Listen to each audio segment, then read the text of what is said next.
Welcome to the 2717 podcast. I'm Javier, an authentic wedding filmmaker. And I'm Ashley, a passionate wedding photographer. We're here to bring Proverbs 27:17 to the wedding industry. As iron sharpens iron, so one person sharpens another. In this fun series, we're all about sharing experiences and building a community. Expect heartfelt stories, creative inspiration, and some amazing behind-the-scene moments. Plus, insights from some truly inspiring guests. Tune in to connect with us, spark your creativity, and be a part of a supportive community. You're listening to the 2717 podcast. Planning your wedding isn't just about choosing a venue, it's about finding the perfect backdrop for one of the most meaningful moments of your life. That's where Juliana Estate comes in. Nestled in the heart of Lakeland, this elegant estate gives you that classic scenic charm, like a movie set, but it's all yours. Think lush greenery, romantic gardens, and plenty of room for unforgettable moments with the people you love the most. It's a place where every detail feels personal because it's not just a venue. It's where your story begins. See how Juliana Estate can make your wedding day truly yours at julianaestate.com. Thanks for sponsoring today's podcast. Okay, guys, we're back. Did you miss us? Because we missed you. Do you guys get my TikTok reference? Crickets? No. Okay. Anyway, hi, guys. Welcome back to the 2717 podcast. We took a little break, a much needed break, but we are so excited to be back with season 2. We are in a new studio, and I'm going to pass that over to Javi. How amazing is this? It's really awesome. I was able to pretty much renovate my garage, turn it into my office now / studio. So we're in the studio side of the newly renovated garage. So it's really awesome. It's pretty baller, I will say. It does not feel like a garage. It feels really cool. You've made it really vibey. I'm proud of you, dog. Thank you. A lot of work, a lot of money put into this, but it's really cool now just to have a bigger space to be able to create content, the podcast. Yeah, it's nice to not have to take anything down either. Exactly. Set up and tear down time has like cut in half, which is very super much, nice. Very much. It makes such a big difference though, because now you can just let creativity and ideas flow, and you can just execute it without the extra hassle of like setting up cameras and setting up gear like it was before. And so I'm really excited for this space and the launch of our new season. Yay! So exciting. What's new in your world? What's new in our world, because a lot. Yes. Well, I mean, what's new? I mean, we've already been like doing the podcast together. And then we kind of decided to do something else together. Yeah. Lately. Yeah. You want to share it? I do, yeah. You go. I'm just so excited. We decided to make a photo and video package for our couples, just to like make the creative process a little bit more seamless for them. Instead of finding a photographer and a videographer, we wanted to make that one step easier, make all of the communication through a creative team like in one spot a little bit more seamlessly. We work really great together on wedding days and outside of wedding days, so we wanted to make that more of a thing. We wanted to work together more, but also make it easier for our couples as well. So we made the Iron Collective, which is our photo and video package. Yay! Confetti, fireworks. Woo! Let's go. What I'm really excited about it is because like we've helped one another and continue helping one another with both photo and on the video side. And so we really understand like the things that you care about and the approach you care with photography. Right. Yeah, like second shooting for each other. Exactly. And And then vice versa, helping me with video. And then you're also one of my clients too. Yeah. Coming up. Yeah. But what's really exciting though is that now that we can provide just a seamless experience to the couple and not have this conflicting of a creative team on a wedding day. Yeah, I think that it's really unique that we have worked together for each other's companies. Not a lot of photographers can say that they've like worked in the video space and vice versa.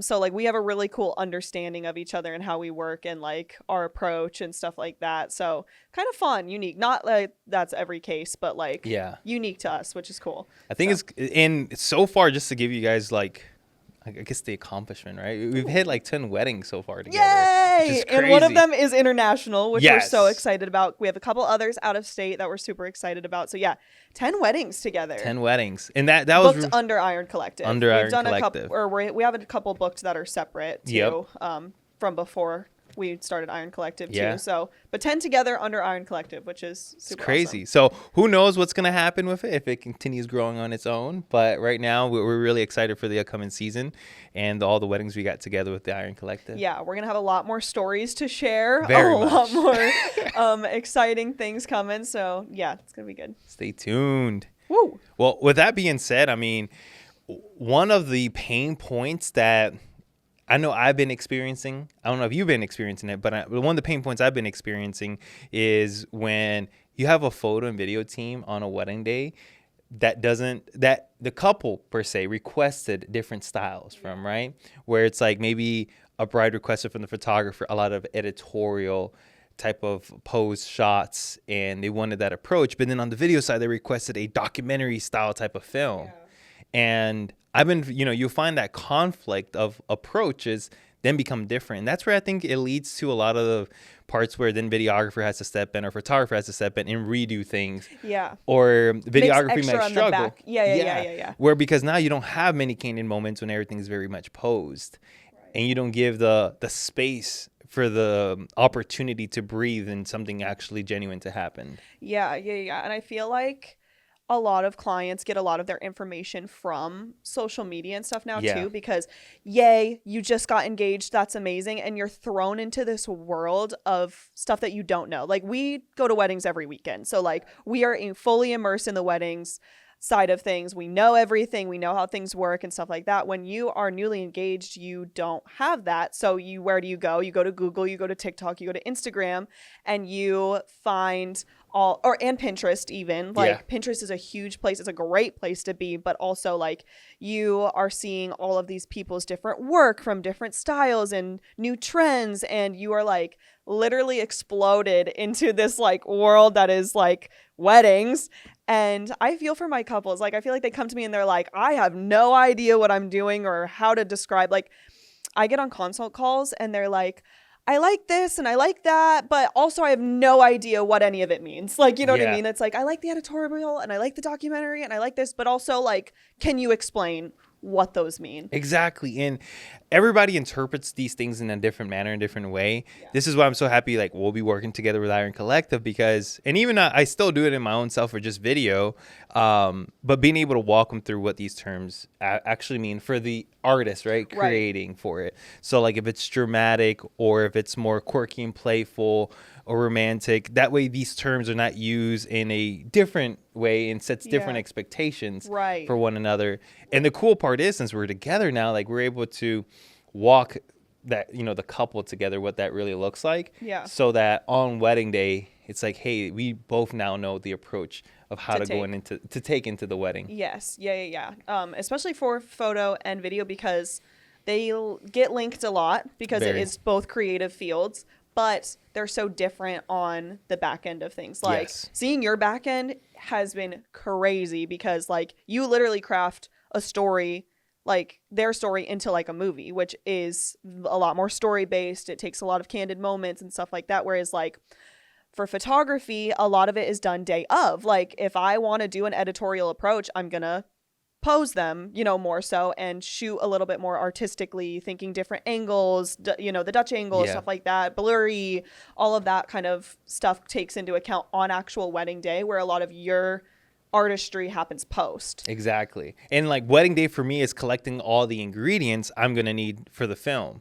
And that's where it becomes very important. That's why, like in our approach, we mic up our bride and grooms throughout the whole day because that's going to be our source for audio. And that's how we're going to be able to like actually obtain those real candid moments, right? Because if you're mic'd up for a 10-hour day, there may be like just a limited 2 minutes out of those 10 hours, you think, right, of actually usable footage that I can use into their film and be able to set the scene and create the story for the couple.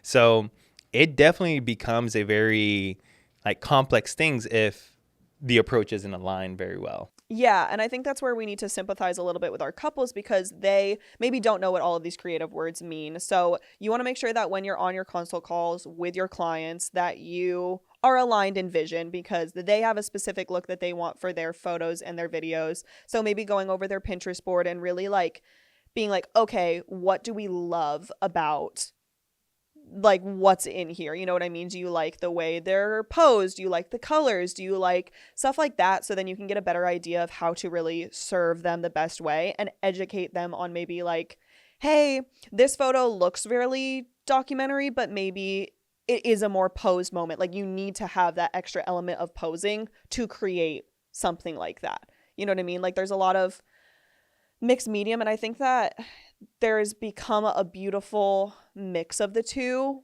styles. Like I was seeing this one post that's been going around all over the photography community. It's a reel of a guy, and he's talking about like the loose editorial styles where it's like a little bit more messy editorial, kind of where it blends documentary of like you can feel the moments, but they're artsy, if that makes sense. Like you can feel it.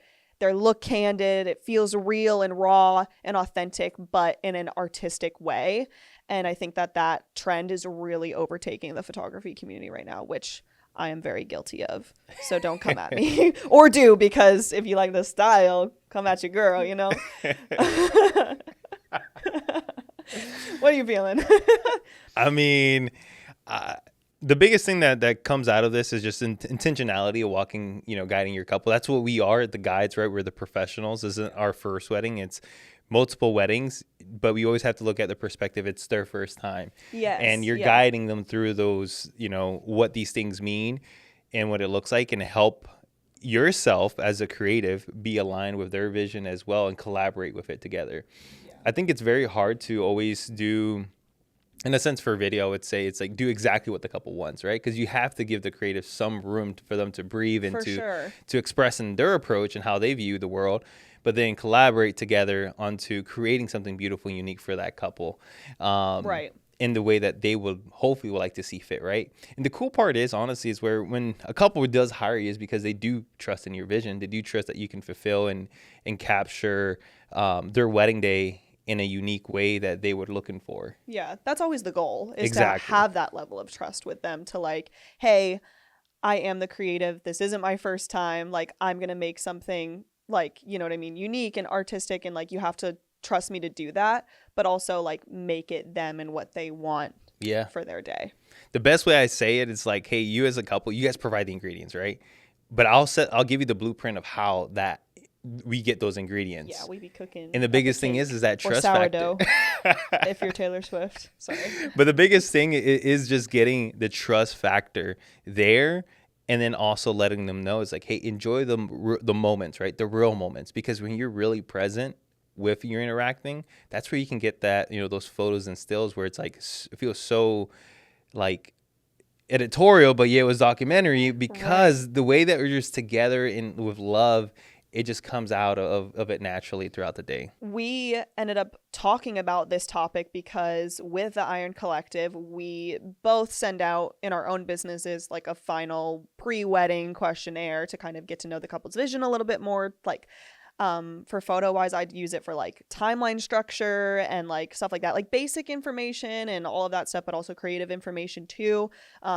Before the wedding and before our final call with couples. So for the Iron Collective, we kind of merged our two questionnaires together.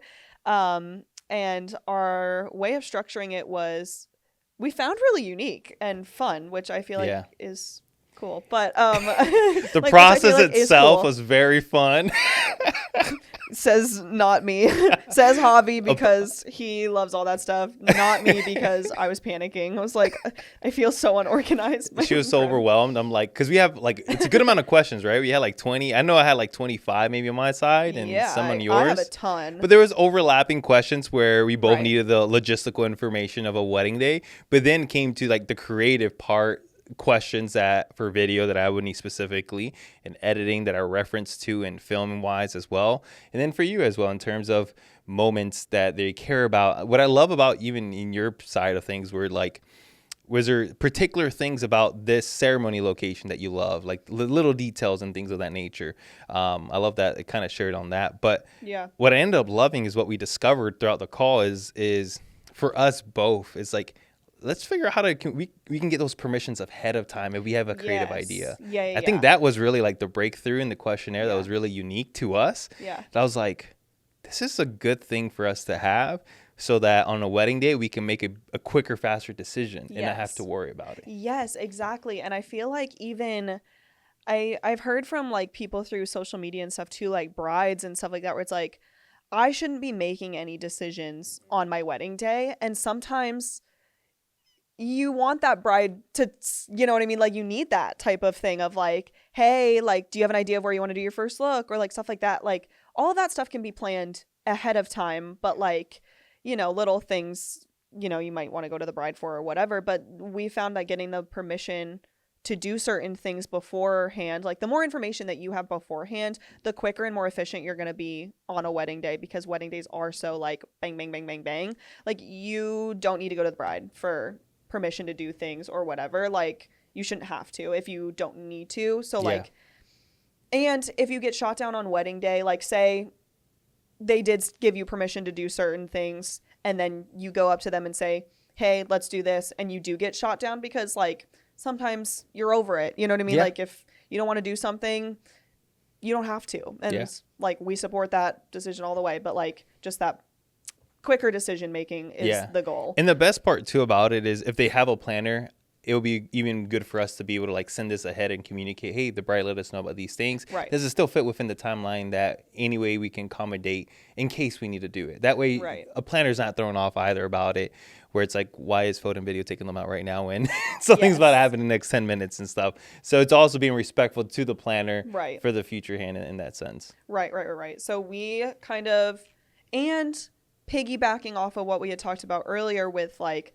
alignment in, because you have a couple questions on your questionnaire that's like, how do you want your film to feel? Like this, like this, like this. So like, if they're clicking, they want it to be really quirky and playful and very like raw and authentic is some of yours. And then with me, they're like, oh, I love this editorial like bridal party shot, you know what I mean? Like, where it's like everyone's like on the cover of Vogue, and like I want to feel very elegant and stuff like that. It's they're gonna be different feels. Like, you're gonna kind of, almost to an extent, it's nice that we're together in that, because like we can see that they want their film to be quirky and playful, but they want their photos to be a little bit more editorial. We're going to need more time for our portraits of like, hey, I'm going to pose you like this, and then I'm going to give you to Javi, and he's going to pose you like this. Or Ashley can like tee it up for me too, in the sense where it's like this pose can lead into like this little moment right here, you know? Yeah. So yeah, I got you. But that's why you want your creative team to be even on the same level. But that's kind of how we came up with this question, to quote unquote like give permission beforehand of like, if we do have a fun and funky like creative idea, can we pull you for that? Like, I know with getting ready photos, if you want them to be a little bit more candid, like sometimes getting ready photos, you want them to be more candid, like touch-up photos, like you and your girls just hanging out, like stuff like that, like something that feels really real and raw and authentic. Or do you want like more bridal party, or more bridal, not bridal party, like bridal portraits and stuff like that? Like, if I have a cool creative idea of like the dress is hanging and I want you to like sit on the floor all dramatic with it, like, can I do that with you? Or like, do you want it to be a little bit more chill and like me to be hands off and stuff like that? Just like getting a little bit more of an idea, because like for me, I love both, and I'm gonna kind of do a little bit of both, but like getting that extra vision of like, yes, I love that idea, I want as many photos as me as possible, like if you have a cool idea, I want to do it, stuff like that. Some people love photos, and some people are just like, I just want to remember the day, and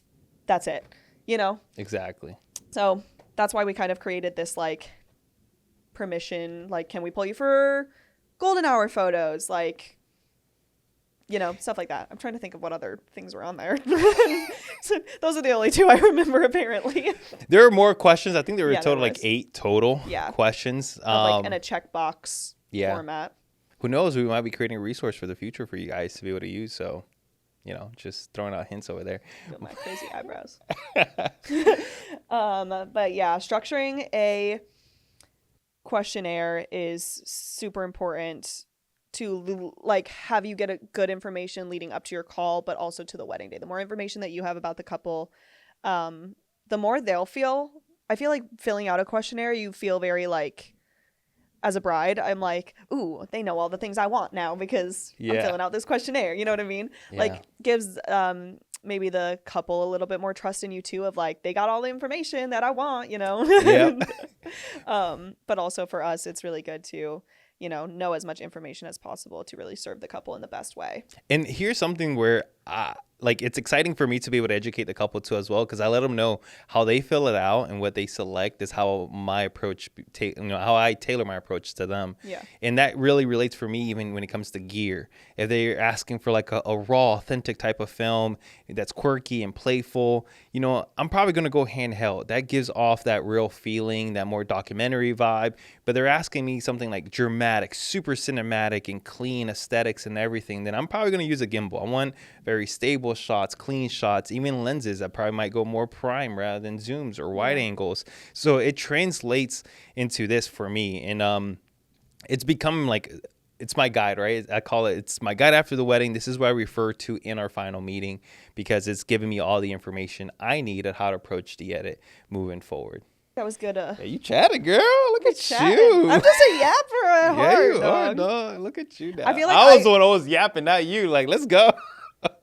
I feel like I just word vomit, and then you structure it very nicely, which is so annoying. I'm like, why? Because no, like I always am just like, yeah, this, that, and the other, blah blah blah, and then you go, yeah, and then you just like place it all verbiage like perfectly, and I'm always like, what?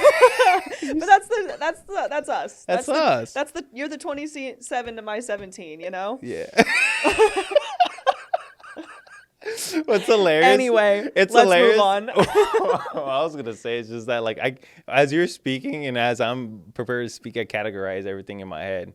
Okay, so kind of hitting a curveball here. This is my baseball bat, and this is the ball, and I'm gonna hit it in a curveball. Mm-hmm. Are we keeping this on video? On the pod? Yeah. They know I'm goofy. They know this by now. Yeah. I'm a little cuckoo for Cocoa Puffs, okay?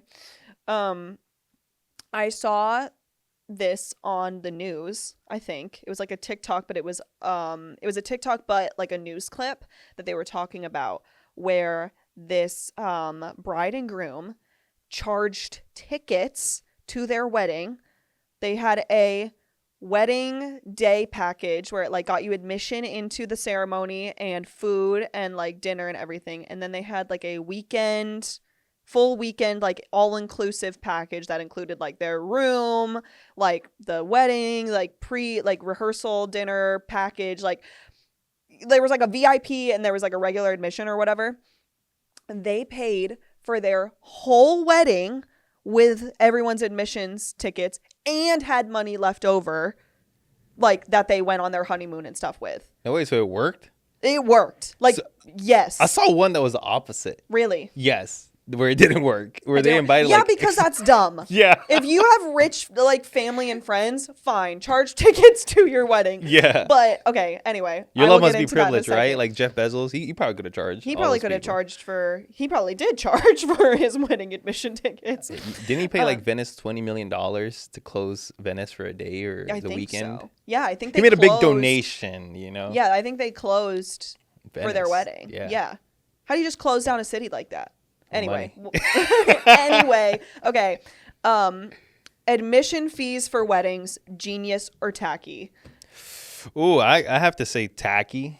That's crazy. Yeah. That's crazy. It's genius in a way, I can get it, but like a wedding day isn't a business, Yeah. in a sense of for your guests, they're there to celebrate the covenant that you just made and and have fun with you guys in particularly. Yeah. I get it because I'm planning a wedding in this market. I understand it's expensive, and I understand that like if you want to try and like pay her off, you know what I mean? Like I get it. Okay, I understand the concept behind it, but I think that's not the point. Like the point is to like I think it takes out the beauty of weddings for me, because for me for weddings is like all of your family and friends coming together to like view your love, dress up, eat dinner, and dance. Yeah. And like how fun and beautiful. Like overall, overarching, like, how beautiful is humanity to, like, do that, in my opinion. That's why I love weddings so much.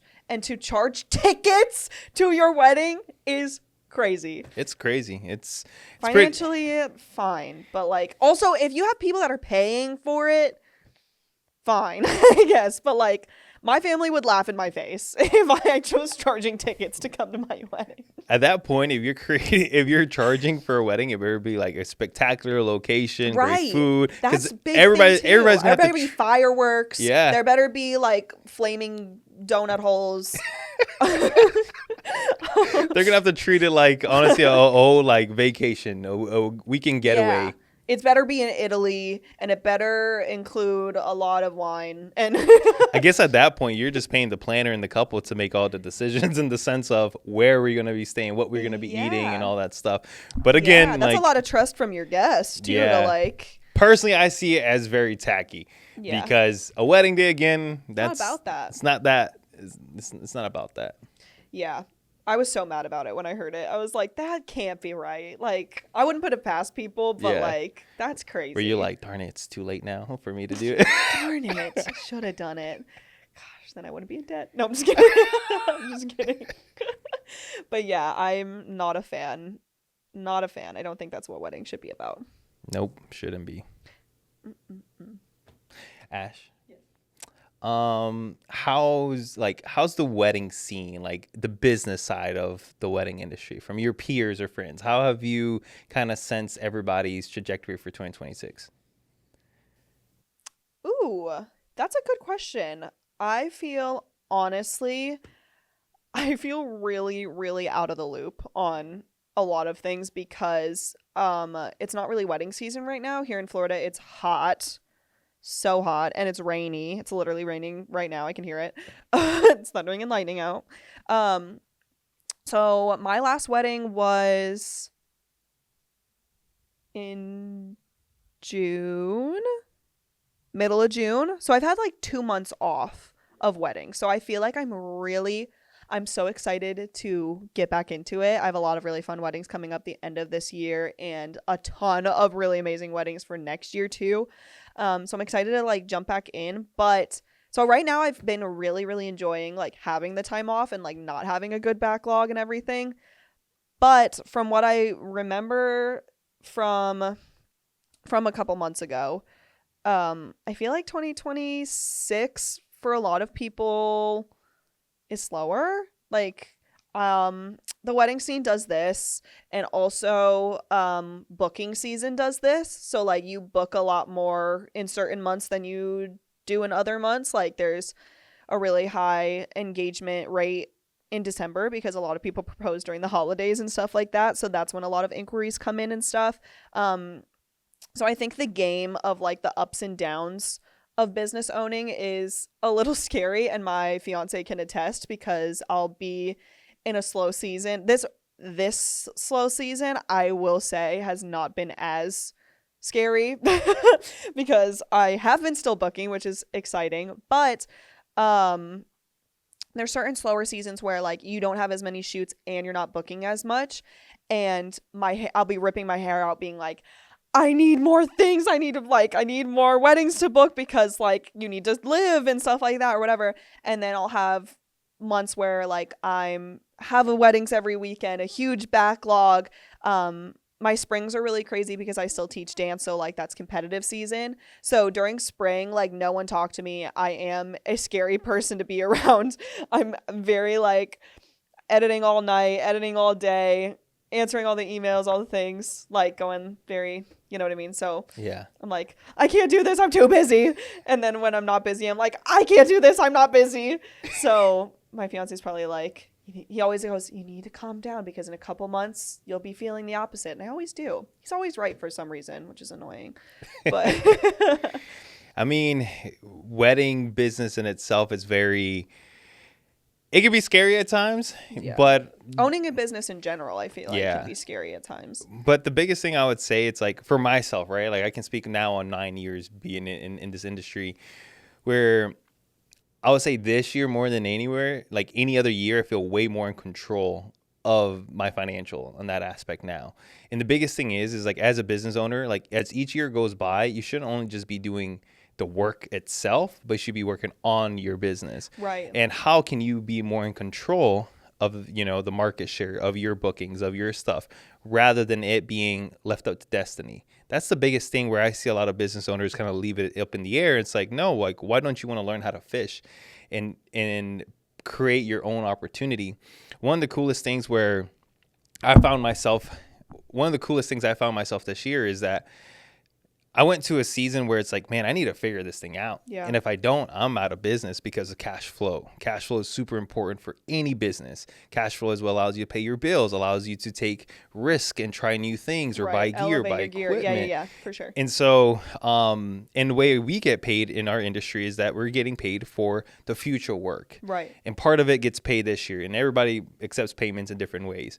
But the way I did my accounting, it's like, okay, I need to figure out how to be able to quickly be able to book. And honestly, for me, what I learned is that I create a product that's in its own 1% because I'm not following the trends. Yeah. I'm distancing myself away what everybody else does, and I'm creating my own product in the own way that's true to me. And when I did that, like, that's one piece of the puzzle. The second piece of the puzzle really just became of like, I need to focus on how people actually buy. Right. And the biggest thing, it's not about me, the artist, it's about solving their problem. And what's been really cool within our own journey with Iron Collective lately, it's just like building it out as the problem we solve for the couples. Yeah. Right? We're just the guides, but we're solving your problem, your needs for a wedding day, which is who's going to document everything in photo and video. Can we trust in them? And do we vibe with their style? Do they fit our budget? And ultimately, can they pull it off, right? Can they do it? Yeah. What comes back to trust. And so, those are key elements as business owners that we need to keep like reminding ourselves of, and are we fulfilling and meeting those needs? Right. And are we doing it in a way that actually stands out, right? And so I noticed for myself that I wasn't standing out in my own business. I was struggling to get eyeballs to my business because I'm not great with the algorithm. And if you're not great with the algorithm, here's one key thing you can be doing is learn advertisement. Get eyeballs to your business. Because if you're good at getting the eyeballs to your business, now you're gaining opportunities to now get real feedback on the product that you create. And if people actually resonate with it, and if it does, then you can start seeing the traction on your website. You can start seeing inquiries. Then you can start getting information of whether or not the product that you create really resonates with somebody. That is the biggest pain in the butt, is when you work so hard on a reel or a carousel post or a story or something and it doesn't get the traction that you initially wanted it to get. And like, it's always the lowest traction that you get on your Instagram too. It's like, I worked so hard on that. I spent hours doing it, put so much effort and time behind it. And like, it has 2 views. And then like you make something that's like, yeah, whatever, like, I'll just throw this out there, and then it blows up. So like, just, I would say, consistently showing up in your business, you'll find what works for your business and what, ultimately isn't working for your business to inevitably get those eyes on your work and then go from there. But my pastor actually said something like this in his sermon, and his most recent sermon, where he was like, God didn't create us all to be the same. He created us for our uniqueness. And I think that's a huge thing that plays into business owning, is like, if you start following the trends, you can follow trends. Trends are great. Trends are what brides are looking for. Trends set the wedding industry, but also they're short-lived. And if you ultimately can't grow on them or like create your own you in those trends, then like you're just doing it to look like everybody else's work. Yeah. And ultimately that's not gonna make you stand out and be like, oh my gosh. Like, do you want to follow a trend or do you want to set them? Exactly. And honestly, when you are intentional about discovering your own uniqueness, right? I always start with the why, right? Like, why are you doing this in the beginning, right? Obviously, you have to start somewhere, but as you progress and go over the years, like, you want to start discovering yourself, your own talents. Now you've gotten some exposure, so you've learned some lessons, you've seen some things, but now you got to make it into your own. I have a bride that recommended a book. It's like Steal Like an Artist. It's like you can steal all these different things everybody's doing, but you can make it in your own way and the way you interpret these things. Right. And it's super important to be able to sit down and just be intentional about like, what is it that you like about a wedding day that's going to allow you to do this, not for a short season, but for a long-term career. Yeah. If you want to make it a career, you got to really be intentional. You got to build on it. You can't be half-assed in what you're doing. Yeah. Because if you're only giving your 50%, like you'll never see the full potential that when God has laid out with the opportunities giving you. And so that was something for me where, funny enough, from 2023 up until this year is where I think everything was leading up to that moment, where now when I did, was in that circumstance, I need to break down that wall. Mm-hmm. And then the rest just really just came out of nowhere. I don't want to say came out of nowhere, but the rest was like, okay, it's finding like the right people. Puzzle pieces together. Exactly. And for some artists, that happens overnight.